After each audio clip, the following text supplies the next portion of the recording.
Voy a ponerlo a grabar.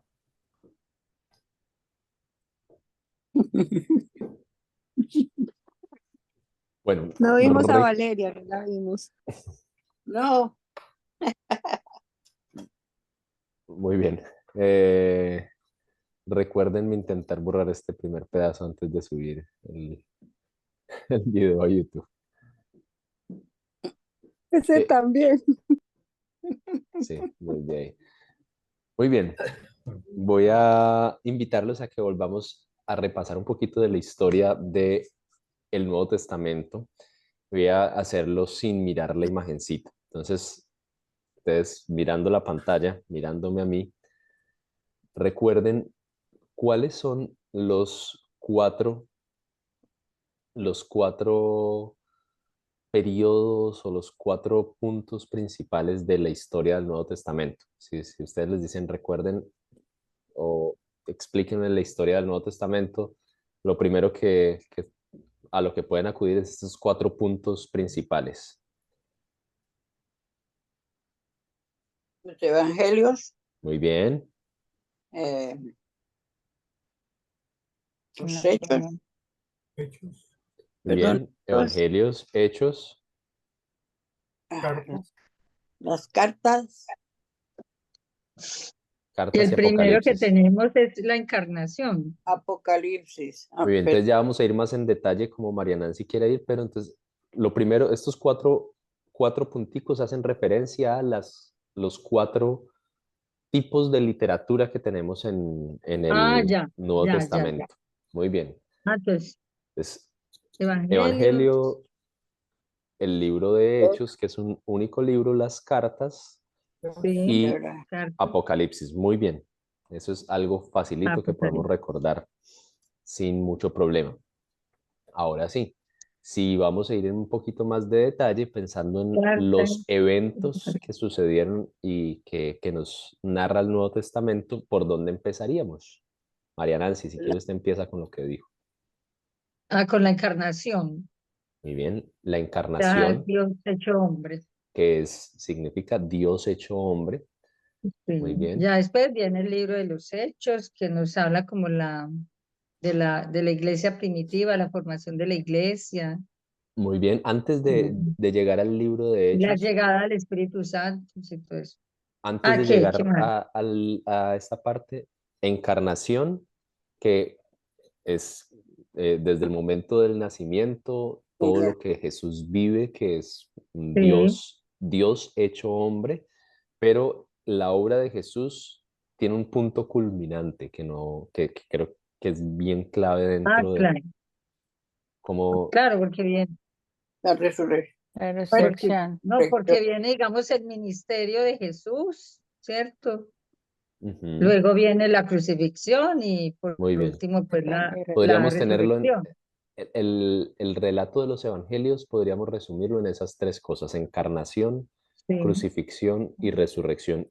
La encarnación abarca no solamente el nacimiento, sino a un Jesús que vivió, comió, enseñó, caminó en medio de los demás. Pero en estas tres cosas podríamos decir, de esto se tratan los evangelios, de una historia acerca de un Dios hecho hombre o de Dios hecho hombre que muere y resucita, y este es un pequeño resumen, no podemos reducirlo todo a eso, pero es un pequeño resumen que nos ayuda a recordar. Muy bien, ahora sí. Entonces, tenemos la encarnación, crucifixión y resurrección de Jesús. Continuamos ahora sí con el libro de Hechos que nos narra. Espíritu Santo, venía el Espíritu Santo. La venida del Espíritu Santo, ¿sobre quiénes? De nosotros, Sobre los discípulos los inicialmente. discípulos, y de hecho, Sobre los primeros discípulos de Jesús. discípulos de Jesús. Y Ujú. la venida del En Espíritu el- Santo es del para que Espíritu, el pueblo. Este, para el para que pueblo se de extienda a Dios. todo su pueblo y ahí es donde se empieza como Extenderse. a, como a extenderse esto, ya lo que es la iglesia, que es lo que Muy, vemos en Hechos, muy cómo bien. va creciendo, cómo se va formando ese grupo de creyentes, se va creciendo, creciendo y creciendo, que veíamos ahora 8 días que estaban en Jerusalén, pero ya las situaciones hacen que ellos se vayan hacia otros lugares, se vayan Excelente. entendiendo. Muy bien, Mariana, sí. Empieza, entonces, el libro de Hechos nos narra el descenso del Espíritu Santo sobre todos los creyentes, no solo sobre unos, y la expansión de la iglesia por diferentes regiones. El libro de Hechos termina con la imagen preciosa de Pablo predicando con libertad desde Roma, que es como el centro cultural, administrativo, el centro más poderoso del mundo del primer siglo, pero ahí no termina la historia del Nuevo Testamento, ¿cierto? El Nuevo Testamento continúa y esta tercer partecita, las cartas, que es como el tercer tipo de literatura que tenemos allí, fueron escritas algunas durante el periodo en el que Hechos está ocurriendo, algunos sucesos que el libro de Hechos nos narra ya vienen ahí con sus carticas incluidas, pero estas carticas nos dan también acceso a la idea de que el mundo eclesial no se quedó solamente en Jerusalén, sino que hay una cantidad de comunidades, de líderes como Timoteo, Tito, Filemón y otros Yes. muchos que se nombran allí, que empiezan a conformar comunidades en diferentes partes del mundo y empiezan a tener problemas. Las cartas nos permiten a nosotros reconocer que aunque la iglesia del primer siglo fue una iglesia muy especial, fue una iglesia empoderada por el Espíritu, no fue una iglesia perfecta. Y de hecho, si nos ponemos a mirar las cartas, nos vamos a dar cuenta de la cantidad de problemas tan serios de los que se nos habla. Eso nos debe llevar a nosotros a decir, bueno, la iglesia del presente tiene esperanza, aunque estamos mal en cosas, reconocemos que esta es la realidad que viven muchas iglesias y que en la misma Biblia la, nos da la pauta para creer que sí hay problemas dentro de la iglesia, pero que hay que atenderlos y hay que ponerle rueditas a las soluciones. Y el Nuevo Testamento cierra con, ustedes ya lo dijeron, con el libro de, Apocalipsis. Apocalipsis. ¿y qué narra el libro de Apocalipsis? De eso vamos a hablar en un curso por allá en 2, 3 años casi, si el Señor nos da vida y continuamos con este espacio. Pero Eso. básicamente el libro de Apocalipsis, como muchas otras cartas, presenta la idea de Cristo reinando, regresando a traer alivio a un mundo que está enfermo. La culminación de la historia es el cierre de todo lo que toda la Biblia nos ha narrado. No vamos a hablar mucho más de esto porque quiero primero dejar tema para ese curso y segundo, no, no demorarnos mucho más en esta parte. Muy bien, pero noten que la historia del Nuevo Testamento, como ya les he dicho, es mucho más sencilla que la del Antiguo y ustedes fácilmente pueden recordarla por estos cuatro tipos de literatura que tenemos. Las biografías de Jesús que tenemos en los evangelios, el libro histórico que tenemos en Hechos, que nos cuenta el inicio de la iglesia, las cartas, que es literatura epistolar, y el último libro, que es un libro enigmático para muchos, algunos lo califican de profético, otros del género apocalíptico, y ustedes ya lo tienen ahí, ustedes saben con estas cuatro cositas cómo podemos eh, agrupar, cómo podemos hablar del libro del Nuevo Testamento, perdón. No sé por qué parte de Hechos van. Espero que lo estén leyendo todos muy juiciosos. Pues, yo lo leí todo, pero no me pregunte porque no encuentro. Ya lo leí todo como 2 veces. No sé. Pero, Ay, no. pero así como leo, se me va también. Tranquila. O sea, como para dar un resumen así de cada capítulo o algo así. Ujú. Hay que Hecho, verlo viendo. Cuéntenme si están viendo ya mi pantalla. vemos una. Sí, Hechos. pero Hechos, está la pantalla del computador, pero no se ve pues imagen o letra, ¿no? No ha cargado todavía, sí. Bueno, vamos a ver. Ah, ya. Ok, ya está cargando.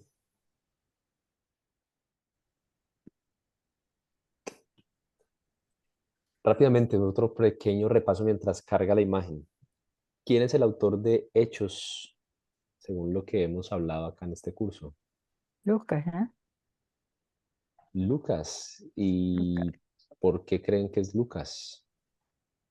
Que me dé un par de razones. Ah, Lucas, ya, porque por el estilo, ¿no? No puede ser, no. Bueno, por el estilo, me están diciendo por ahí.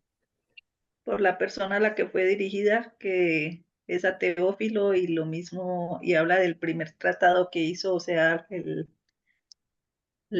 Evangelio de Lucas, que también fue escrito a Teófilo. Muy bien, entonces, con eso sabemos que el Evangelio, hay un Evangelio, uno de los tres, de los cuatro Evangelios que es escrito por el mismo autor. Pero, como decíamos la otra vez, ni en Lucas ni aquí se nos dice explícitamente esto fue escrito por Lucas. Ujú. Pero eso que dice la hermana Claudia nos ayuda a saber, estos son dos libros escritos por el mismo autor. Ahora la pregunta es, ¿quién? ¿Cómo sabemos cuál es ese autor? ¿Recuerdan que eso lo hicimos hace unos días? Teófilo. Teófilo, ¿y qué?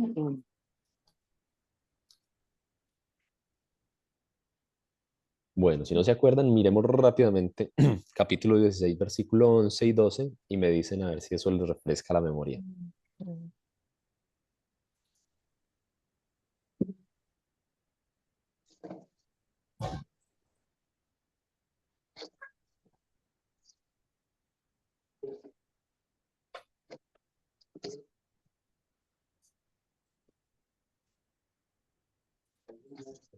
Capítulo 16, versículo 10, 11 y 12. Ujú. Hay más de esos, pero ese es un buen ejemplo.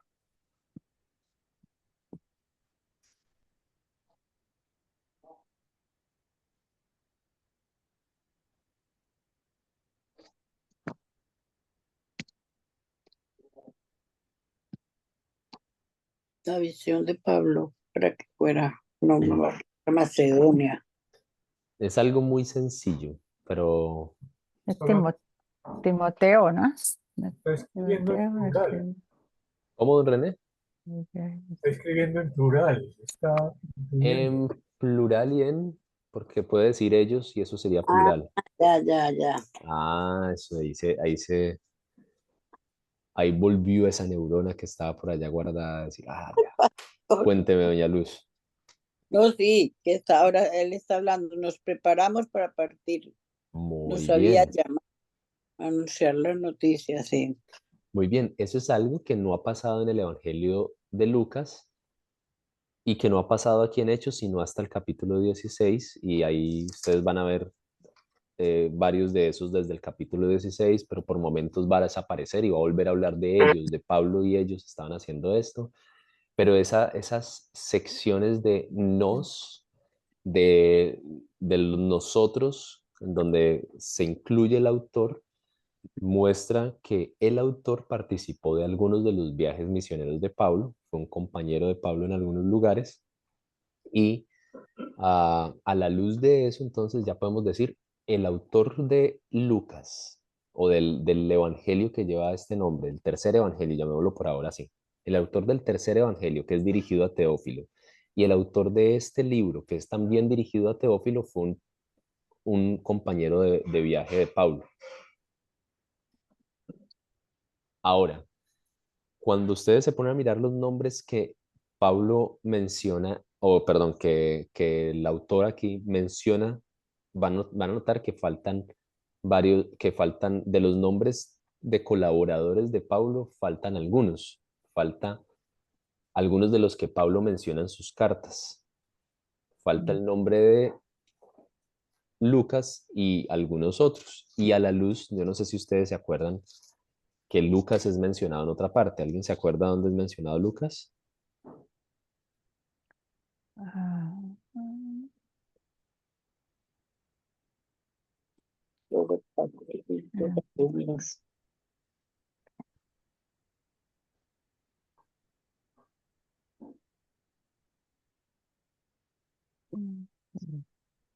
Colosenses 4:14. Alguien que lo busque. Hay un pequeño repasito antes de que entremos a la siguiente sección del libro de Hechos. Esos repacitos. Colosenses, ¿qué? 4:14. Y les Los estoy saludos. mostrando esto aquí porque espero que esas cositas las puedan apuntar acá, en este espaciocito. Yo sé que de pronto quedó chiquito en sus cartillas, pero escriban ahí no solamente autor Lucas, sino escriban Hechos 16 del 11 aquí y pongan ahí los nos, eso incluye al autor dentro, no sé, alguna cosita que les ayude a ustedes a recordar. Cuando alguien les pregunte, en algún momento ustedes estén enseñando el libro de Hechos, ustedes puedan decir, yo me acuerdo que el autor es Lucas por esto, esto y esto.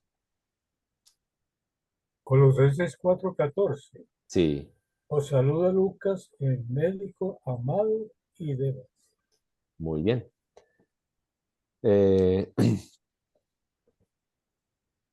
Es bueno, ahí ya tenemos algo de información acerca de quién es Lucas. Lucas es un médico y como ustedes van a notar más adelante cuando estén leyendo Hechos o a los que ya lo leyeron completico, en el capítulo 28, 27 y 28, que es cuando cuando han naufragado Pablo y sus compañeros de viaje, es otra vez uno de esos momentos en los que el autor se incluye y dice, estuvimos aquí, o sea, fue parte de ese naufragio.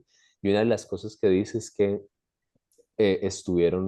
que se acercaban personas para ser sanados por ellos. Y algunos sugieren que la sanidad no era solamente una cuestión milagrosa, sino también parte de la profesión de Lucas como médico. Estaba ahí. Muy bien. Entonces, solamente les dejo ahí para que ustedes recuerden y escriban aquí algunas de esas cositas. Hasta ahora, ¿qué personajes han aparecido? Para que ustedes vayan escribiendo ahí también, personajes principales. Que ustedes puedan decir, estos son personajes claves en el libro de Hechos. Ya hemos mirado capítulo 1 y capítulo 2 al capítulo 7, que son como las dos secciones iniciales. ¿Qué personajes cada uno vaya mencionando de a uno, incluso los que tienen la cámara apagada? Si no quieren que les escojan los más fáciles rápido, entonces Saulo, Bien, Jesús, Jesús, Jesús, Saulo, Saulo, bueno, sí, Saulo ya apareció en el capítulo 8. Muy bien, Jesús, Saulo, ¿qué otros personajes van apareciendo por ahí? De los primeros Pero, capítulos, ¿cuáles son los pero principales? Pedro y y Juan. Pedro y Juan, muy bien, tienen un protagonismo bien grande. Ujú. ¿Quién es más? Otros personajes que a veces no son tan mencionados. Felipe, Felipe, aunque Felipe va a tomar más protagonismo en la sección que continúa, Ujú. pero sí, o sea, ahí pueden ir poniéndolos. a Esteban también. Esteban, personaje Ujú. clave. Felipe. Muy bien, ¿quién más? Antagonistas. Hay varios. El Simón el hechicero, ¿no? Es un antagonista, ¿no? Muy bien, que todavía no hemos llegado a esa sección, pero muy bien, ese es uno de esos. Durante este primer periodo, que es el que estamos viendo del 2 al 7, ya vamos a pasar al siguiente, ¿quiénes son los que más se oponen a la fe?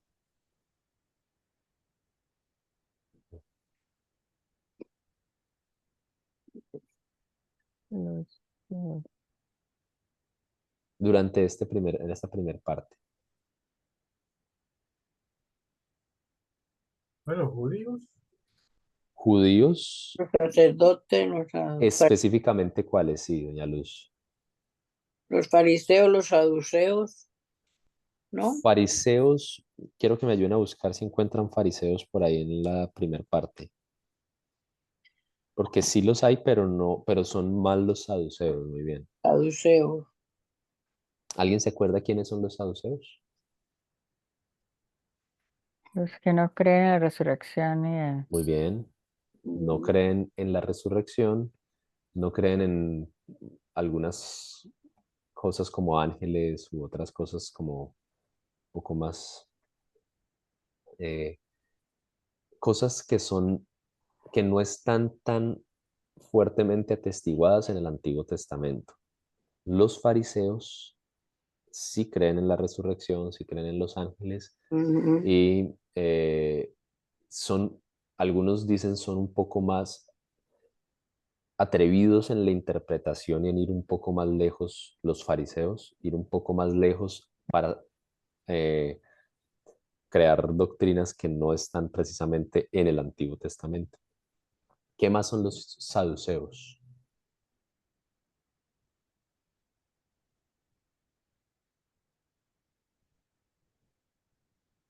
¿Quiénes son los que tienen el poder en el templo? Los sacerdotes. sacerdotes. Los sacerdotes, la casta sacerdotal está desde hace tiempo compuesta sobre todo por saduceos. Hay algunos fariseos, pero los saduceos son los que más fuerza tienen en el contexto del templo. Muy bien, vamos a pasar a la siguiente sección. Entonces, un breve repaso. Sección número 1, o sea, la primera partecita la separamos el capítulo 1, ¿por qué? Solo el capítulo 1, ¿por qué? ¿Por qué el resto no están con ese? Ah, Conexión de Jesús y nombramiento de Matías, ¿no? Transfiguración, estructura de los 12 apóstoles, 12 tribus, 12 tronos. Muy bien, hay una diferencia grande entre el capítulo 1 y ya el capítulo 2 en adelante. Eh, la gran razón es del capítulo 2 en adelante, el descenso del Espíritu Santo Espíritu Santo. hace que esto tenga que ser otra sección. Capítulo 1 es una conexión con los evangelios, el qué está pasando después de la ascensión de Jesús. Y capítulo 2 en adelante ya tenemos una etapa totalmente diferente para la iglesia. Es una etapa en la que el Espíritu Santo está. Pero ¿por qué tenemos capítulos 2, 3, 4, 5, 6 y 7 separados del resto?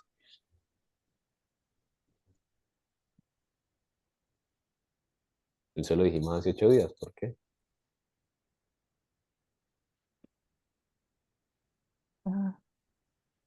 ah, porque Pues, no fue el tiempo en que estuvo más los discípulos hablando, dando a entender que estaban poseídos del Espíritu Santo en varias ocasiones. Mm, también habla de la venida del Espíritu Santo, del 2 al 1, del 8 al 3. Bueno, la predicación del Evangelio en Jerusalén y la venida del Espíritu Santo. ok. Y pues Mariana, si ahora, usted iba a decir perdón, algo, ¿cierto? Sí. no, pues ahora 8 días hablamos, pues, hacíamos énfasis finalizando la clase que por el lugar, o sea, digamos que del 2 al 7 pues estaban reunidos en Jerusalén, ahí, y ya las situaciones que empezaron a vivir a partir pues ya del 8 empiezan a irse a otros lugares, ¿cierto? A seguir predicando, a que la iglesia siga aumentando y todo eso. Pues hablamos, era como por el espacio. Muy bien. La división está marcada por el lugar geográfico, Su porque lugar geográfico. en ese grupo de capítulos la iglesia está centrada en Jerusalén, no ha salido de allí. todos han estado allí. Eso es lo clave. Y lo que decíamos hace 8 días es que posiblemente lo que los cristianos están esperando es que Jerusalén sea restablecido. La razón por la que posiblemente algunos discípulos están reuniendo todavía cerca del templo es porque están a la espera de que Israel sea restaurado. Esa es la gran pregunta con la que están los apóstoles. Si ya pasaron muchas de las cosas que se habían anticipado, pasarían con la venida del Mesías, el retorno de Dios, ahora Dios hecho hombre, el retorno de muchos judíos al pueblo de Jerusalén. Es posible que incluso muchos que estuvieron en Pentecostés, que vinieron de diferentes tierras, se hayan quedado a convivir allí por la expectativa de que aquí suceda algo, de que aquí es donde pasó esto del derramamiento del Espíritu. Posiblemente tenemos que quedarnos aquí junticos, reunidos, viviendo en una comunidad como la que nos muestra el libro de Hechos, porque estamos a la espera de que Dios restaure Israel. Pero lo que empieza a pasar es lo contrario. Hay una persecución que lleva a una dispersión y empieza a haber algo que tal vez no anticipaba nadie, es que esa restauración de Israel no se da estando allí en Jerusalén, sino a través del proclamar la palabra de Dios, del anunciar que Jesús es rey en diferentes naciones. Seguimos con esta sección. Quiero escuchar la mayor cantidad de voces. Hay algunos que están muy juiciosos participando, pero quiero escuchar a todos, pero también a los que no están participando mucho. Del capítulo 8 al capítulo 12, ¿qué cosas nos encontramos? Empiecen a mencionar todo lo que ustedes se acuerden, pueden tener la Biblia abierta e ir mirando, y ya después vamos a pensar por qué estos están agrupados así. ¿Listo? ¿Qué cosas encontramos en esos capítulos? La persecución de la iglesia. Muy bien, empieza con la persecución de la iglesia. Yo no sé. ¿Qué más se encuentra ahí? La conversión de Pablo. A Pablo. Conversión de Pablo, muy bien. ¿Qué más se encuentra?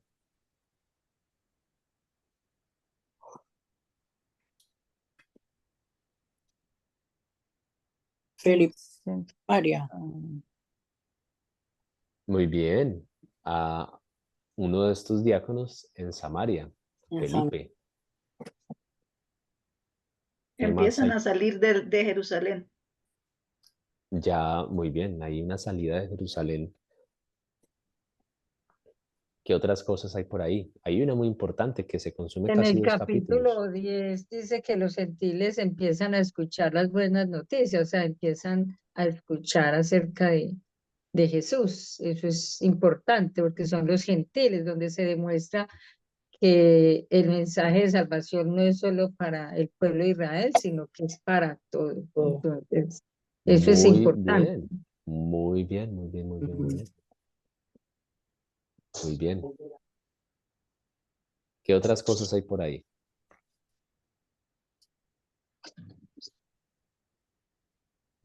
Pedro sanando a Eneas. Muy bien. Pedro, que es uno de los apóstoles, se le presenta sanando, pero ¿dónde está sanando? Porque antes había tenido un espacio de predicación y sanidad en Jerusalén. Sí. Luego llega Lidia. Lida, Muy bien, está en Lida. diferentes regiones. Nuevamente, es el movimiento desde Jerusalén hacia afuera. Está en diferentes regiones alrededor. Y está la resurrección de Dorcas. Muy bien, un milagro bastante fuerte. Tengan en mente esto de la resurrección y piensen a qué se les parece esto en el pasado y más adelante cuando sigan leyendo piensen si vuelve a haber un evento como similar. ¿Listo? Lo de Dorcas. Sí, la resurrección de Dorcas. Ténganlo ahí como en una notica ahí ustedes aparte para que piensen. Bueno.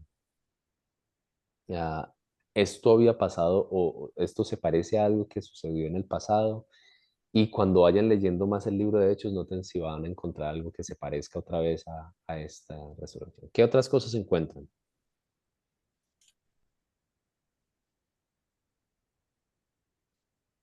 Creo que nadie me ha Yo hablado del creo, capítulo 12.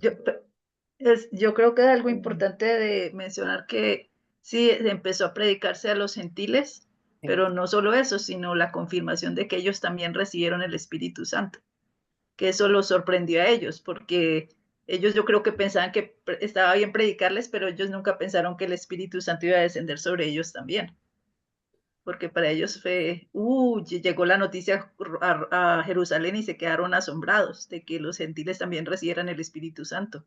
Ok, Amén. y piensen en esto. O sea, ¿cuál es la diferencia entre la experiencia de Cornelio? O sea, Mm. porque esta experiencia de Cornelio en capítulo 10 y capítulo 11 causa más incomodidad o inquietud, más cuestionamiento de parte de los cristianos judíos que lo que está sucediendo en Samaria y lo que está sucediendo en otras partes. ¿Por qué? O sea, ¿cuál es la diferencia?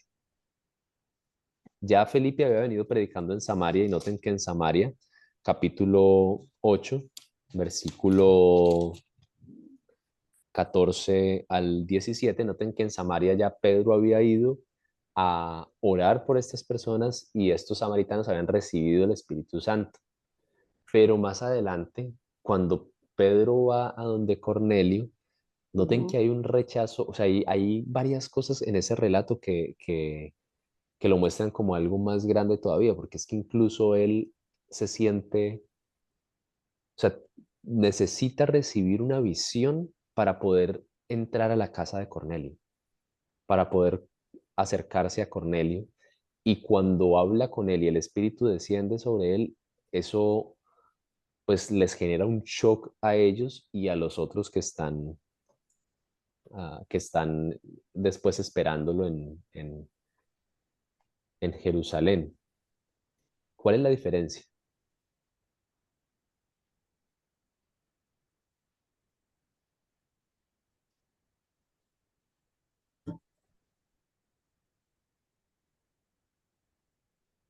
Siéntanse libres de proponer ideas que se les ocurran. Por lo que ellos siguen pensando que ellos son el pueblo elegido y que ellos son, o qué, Yo, que ellos son los únicos que tienen derecho a, como que tienen el, ¿cómo es el palito? Ok. privilegio. Y entonces con los samaritanos,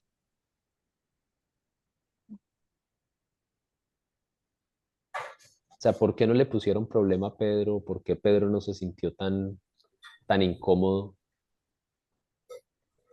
con los samaritanos? Pero después con Cornelio sí hay como un rechazo, un recelo. Porque usted había dicho que los samaritanos son una aparte de, no había dicho que eran como judíos, pero como de otra familia, algo así, que eran de una de las otras tribus, de las tribus que quedaron, ¿cierto? Por ahí va la cosa, muy bien. Sí, que eran como de la misma sangre, nada más que ellos quedaron de un lado y tenían un lugar de adoración diferente en Samaria. Ellos eran del reino del norte y los otros eran del reino del sur, entonces eran familia. En Por cambio, ahí va la Cornelio no era cosa. familia, Cornelio era de otra gentil completamente. Él no era como un soldado o algo así dentro de Muy la bien, Ajá. muy bien, un centurión. centurión, eso. Muy bien, muy bien, por ahí va la cosa. Samaria, recuerden, Siempre eran reino del enemigos. norte de Israel, la capital es Samaria, reino del sur Judá, la capital es Jerusalén, o algunos en la literatura poética del Antiguo Testamento se hace mucha mención a Sión, y es toda esta visión de a Sión, a Jerusalén, va a volver el Señor. Pero en toda la literatura del Antiguo Testamento hay la expectativa de que en algún momento tanto el reino del norte como el reino del sur se vuelvan a reunir y vuelvan a ser un gran reino. Desde el Antiguo Testamento hay esa expectativa, pero ojo, los samaritanos que son tan rechazados por los judíos del primer siglo son rechazados por varias razones.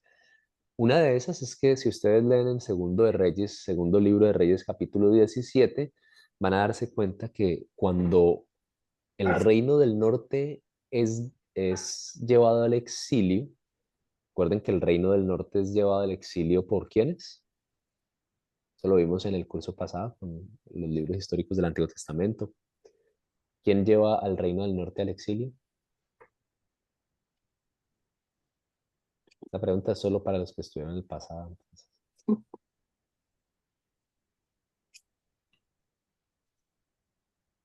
La del sur fue Nabucodonosor, right? Muy bien. Sur fue Nabucodonosor, Babilonia.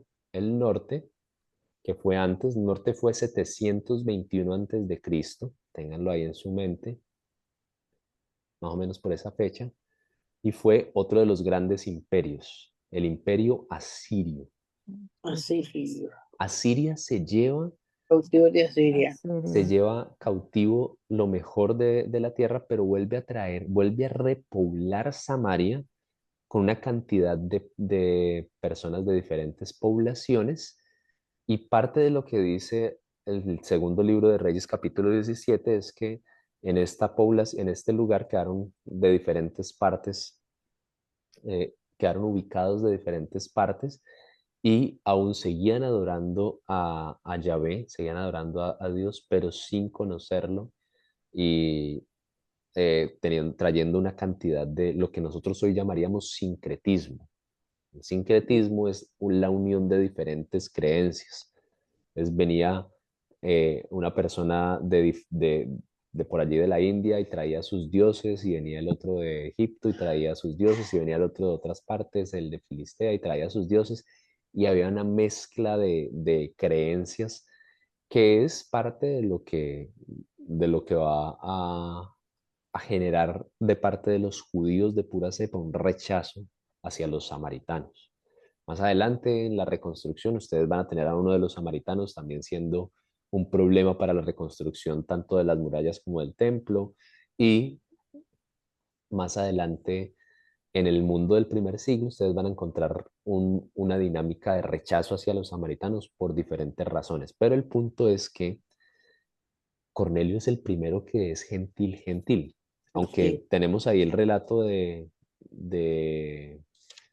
alguien que posiblemente tampoco era judío, el que también es gentil, gentil, que es el etíope, El etíope que pero en ese caso ningún apóstol interviene, en ese caso nadie parece estarle prestando atención a la cosa, entonces no es como que no, posiblemente no va a crear mucha incomodidad. Entonces, lo más seguro es que en el caso de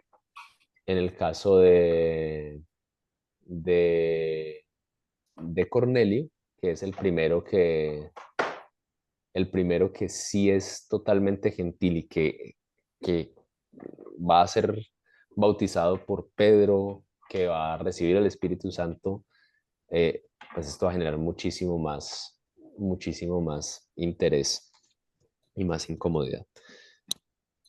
Muy bien. Entonces, bueno, nadie me ha dicho nada del capítulo 12. ¿O por qué creen que, ahorita sí, vamos a pensarlo así, por qué creen que el capítulo 12 cierra con esta parte y el 13 en adelante es una sección diferente? ¿Qué notan de diferente ahí? La muerte de Herodes. Ok, ahí hay algo interesante, es la muerte de Herodes, que dicho sea de paso, cuando ustedes ven Herodes en la Biblia, tienen que preguntarse cuál Herodes es, no es uno solo, hay varios Herodes, es una familia que es mitad judía, mitad idumea, es una mezcla de razas que ha dominado con el permiso de Roma la región de Palestina, ciertas regiones de Palestina, el tiempo de Jesús por algunos excesos en el liderazgo del Herodes de turno, habían puesto los romanos a otro, que era Pilato, y por eso ustedes ven esta dinámica de poder allí, pero no nos vamos a meter en eso porque es otro tema que a veces nos complica un poco, pero el punto es, hay que pensar en cuál Herodes era, cuál Herodes era este, como para entender un poquito más la dinámica. Pero muy bien, hay algo que cierra ahí, que es la muerte de Herodes. Don René, Herodes Agripa era nieto de Herodes el Grande. muy bien. Esto era Agripa. Este era Agripa. Agripa, no es que esté agripado, No, no, Agripa. Agripa es 1. Nieto Agripa de primero, sí, Nieto de Herodes el Grande. nieto de Herodes el Grande, muy bien. Muy bien, pero entonces, ¿por qué incluimos el capítulo 12 dentro de esta sección y desde aquí, desde el 13, es otro diferente? ¿Qué creen ustedes? También algo que menciona en este capítulo es la muerte del primero de los apóstoles, ¿no? De los 12 de Jesús, pues sin contar a Judas, el primero que fue martirizado. Muy bien, Esteban. segundo mártir cristiano, primero de los apóstoles. ¿Quién es? Esteban. Esteban. Jacobo. Esteban es el primero, Jacobo es el segundo. Llevan 2 muertos. Ahí, en ese momento, van 2 muertos registrados al menos por Lucas.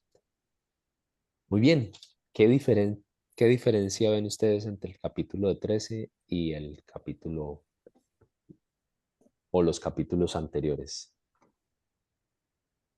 Solo les voy a dar una pista. Sí. Es que el asunto el mismo asunto que nos ayudó a entender el anterior, el por qué dividimos esto así, va a servirnos para lo que sigue.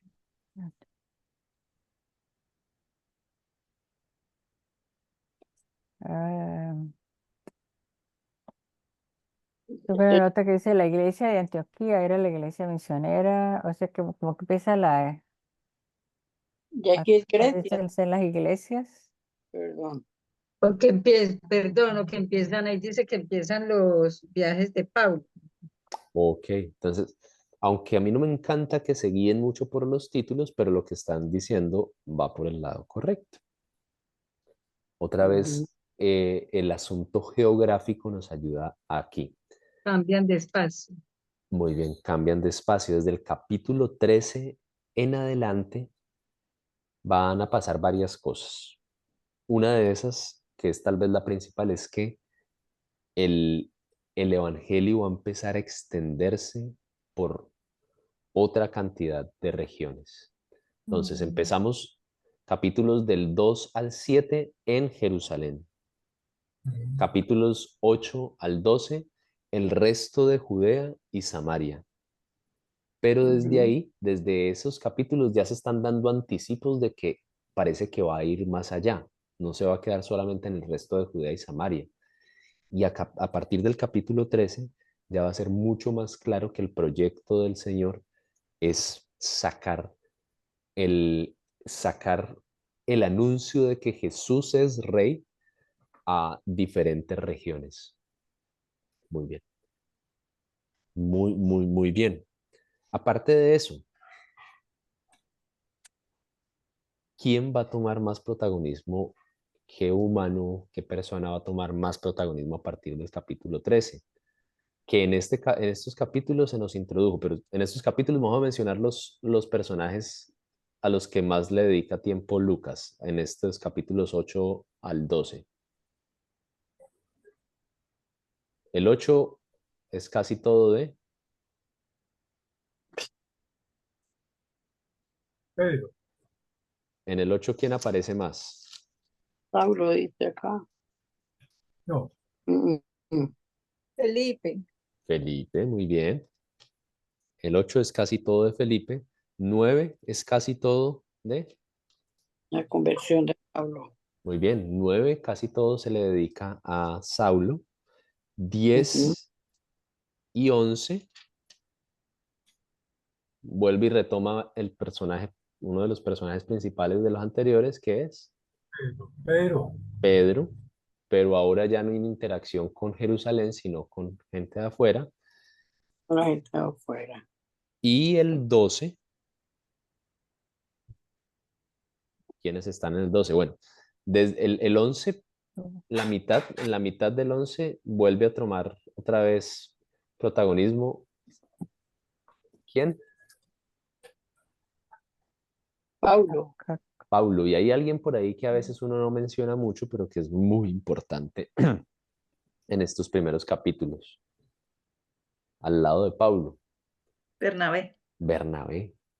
Venga, le pegó muy bien. Bernabé. Muy bien, ¿este Bernabé había aparecido antes?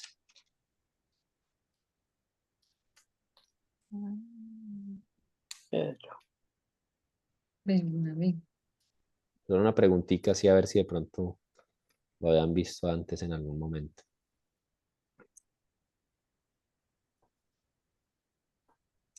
Ajá.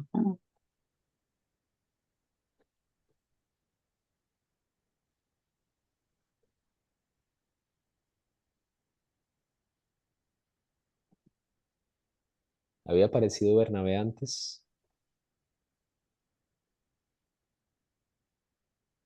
Parece que sí, pero no me acuerdo Y en qué porque capítulo. tenía una propiedad y la vendió. Oh, muy bien. Oh, claro. Mm, ¿Cuál es el nombre de Bernabé? Ahí se lo dejo, hermana Claudia, para que lo pregunte mañana.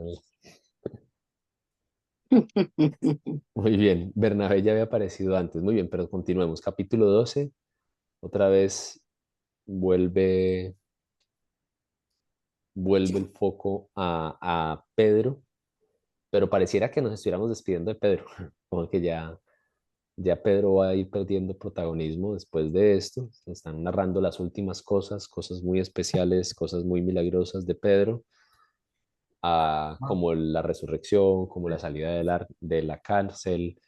pero, bien.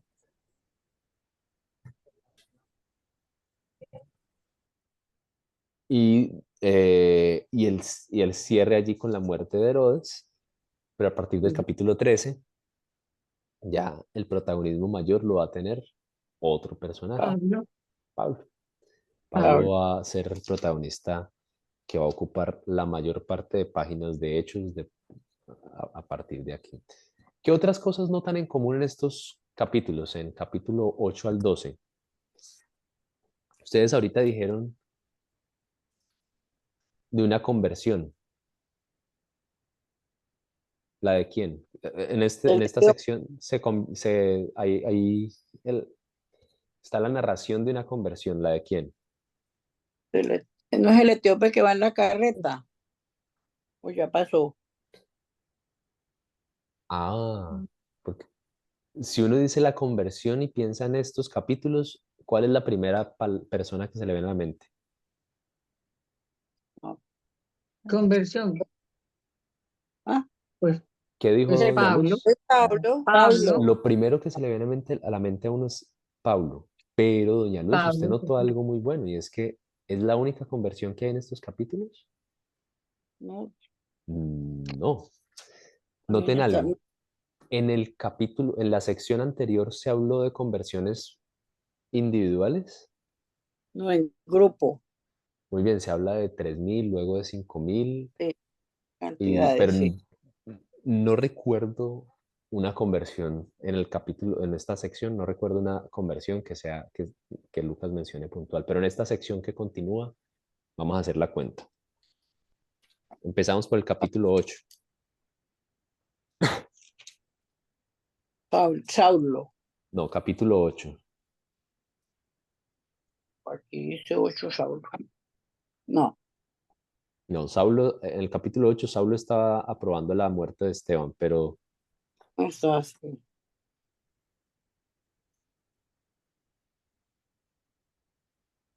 Del capi- etíope. antes del Etiopía hay alguien más.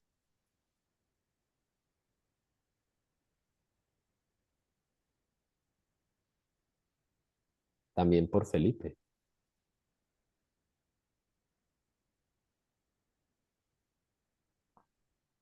8:13. Simón creyó después de bautizarse, seguía a Felipe por todas partes. Muy bien. El mismo Simón, el mago, es El mago, aquello el estaba mago leyendo. Simón. Noten Sí, que incluso aunque uno solo se acuerda de lo malo de Simón, pero Simón busca comprar el don del Espíritu Santo, pero pues después de la medio regañada que recibe de parte de Pedro, él, él responde diciendo, rueguen al Señor por mí, para que esto no me suceda. Y pareciera haber algo de arrepentimiento. Ok, Simón. Después si viene el etíope, capítulo 9, tal vez la conversión más grande que, pues, o la más recordada,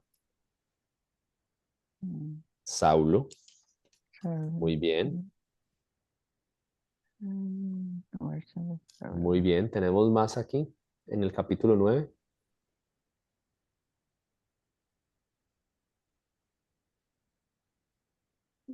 Mm, ah, Bueno, sigamos. Capítulo 10, de Cornelio, no, ya. Cornelio. A Cornelio no lo hemos mencionado, muy bien. Capítulo 10, Cornelio, y capítulo 11 también, Cornelio. Muy bien. Noten que en esta sola sección tenemos al menos cuatro, podemos de pronto encontrar más, pero tenemos al menos 4 relatos de conversiones individuales, algo que no teníamos en la anterior sección y que también como que pareciera hacerla una sección especial. Noten también que en esta sección es muy común, hay algo que es muy común, en la aparición de ángeles, aunque en la anterior sección ya la habíamos tenido, pero en esta sección me parece que es un poco más recurrente. ¿Quién le dice a Felipe que se ponga en marcha hacia el sur? Capítulo 8, versículo 26. un ángel. Un ángel, muy bien. Ujú. ¿Quién le dice a Cornelio que tiene que mandar a llamar a Pedro? Creo que también un ángel, ¿no? Un ángel. ¿Quién le dice Mm, a... o quién despierta a Pedro cuando está en la cárcel y lo saca? Un Un ángel. ángel, Un un ángel. ángel. Un ángel. Ese sí me acordaba. ¿Quién hiere a Herodes de muerte, según Lucas? Mm, Ah, pues debe haber sido un ángel, ya que estamos con los ángeles. Cierto, ya como que va siendo obvia la respuesta. Otro tema que Sí, es porque muy... en el 23 dice, al instante un ángel del Señor hirió a Herodes. Muy bien. Otro tema que es 23. muy recurrente en esta sección y que no le había prestado mucha atención hasta esta última vez que estaba leyendo el libro, es el tema de las visiones. Ujú. Noten eh, bueno, en el caso de Felipe y el etíope, que como que se desaparece, hay un aspecto, hay un tema allí como de la visión, pero en el tema en la conversión de Saulo es muy recurrente el tema de la visión. Una visión del cielo le quita la visión a Saulo para después recobrar la visión. El Señor se le aparece a Ananías, Ananías, ¿en qué? En una Sí. visión. en una visión estaba en el En templo, una sí. visión. Después de esto, en el siguiente relato, el relato de la conversión de Cornelio, también hay una visión de parte o sea, Cornelio recibe una visión, después Pedro, mientras está en la casa de Simón el Curtidor, ¿qué es lo que recibe?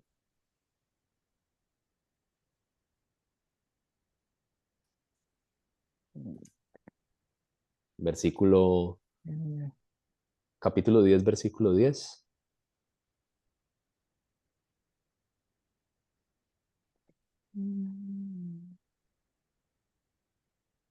Hechos 10, 10 y Hechos 10, 17. Y también el 19.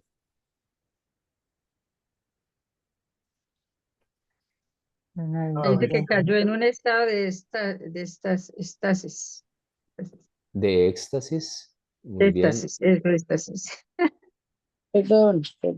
Vio Un los estado cielos de abiertos. éxtasis y después dice el significado de la visión, el significado de la visión. Muy bien. Hay una visión. ¿Se acuerdan cuál es la visión, cierto? Que desciende un lienzo del cielo con animales que son comúnmente llamados impuros por los judíos y Dios le dice, no llames impuro lo que yo he purificado. Y Pedro termina entendiendo la conexión entre esto con lo que tiene que hacer él con Cornelio. Después de esto, en el capítulo 12, nuevamente cuando Pedro es sacado de la cárcel, él cree que está viendo una visión. ¿No? Es otro de los temas que está allí continuos en esta sección, que es muy común. Visión, conversiones y este tema de como que el evangelio, como que las buenas nuevas de lo que está pasando están saliendo de Jerusalén, no solamente a Judea y Samaria, sino como que ya también se está dando un poquito de anticipo de lo que va a suceder. Yo los invito a que sigan leyendo y prestándole mucha atención a los detalles. No se sientan frustrados porque leen y leen y leen y no retienen mucho. Lean, relean, estudien, traten de notar detallecitos y si ustedes sienten que les sirve de algo, escriban en su Biblia, tengan estas sticky notes, estas noticas que se pegan para escribir, para tratar de recordar cosas. Y traten de mantenerse en contacto con el texto. Yo les invito a que vuelvan a leer esta sección del capítulo 8 al capítulo 12 y traten de leerla pensando en el tema de la conversión. ¿Cómo está mostrándonos Lucas allí el tema de la conversión? Y si de pronto, una de las preguntas que les quiero plantear y con la que abriremos dentro de 8 días, si de pronto estas no son las únicas conversiones que Lucas nos quiere mostrar, sino también hay otra conversión que no es evidente para nosotros, pero otra conversión que está sucediendo en el camino mientras se dan las otras conversiones. ¿Qué tal si cerramos los ojos, oramos y le pedimos al Señor que nos permita seguir experimentando una verdadera conversión que nos transforme por completo, que nos permita someternos a Él por completo? Padre, así como tú obraste milagrosamente para atravesarte en el camino de Pablo, así como obraste milagrosamente para hacer que Felipe se acercara al etíope, así como obraste milagrosamente llevando a Pedro hacia Cornelio, yo te suplico, Señor, que aquellos familiares por los que hemos venido orando, que son duros, que tienen un corazón de piedra, aquellos que de pronto se ven muy lejos de ti por sus creencias, por sus ideales, que aquellos que nosotros pensamos son imposibles de convertir, que difícilmente llegarán a tus pies, que a ellos te les atravieses en el camino y nos utilices, Señor, para ser instrumentos de salvación, para traer una palabra que los restaure, que les vuelva de la muerte a la vida, Señor. Yo te suplico que nos permitas ver en este tiempo nuevas conversiones milagrosas como esas que se vieron en aquel tiempo.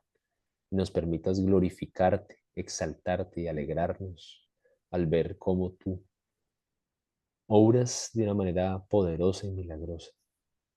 En Cristo Jesús oramos. Amén.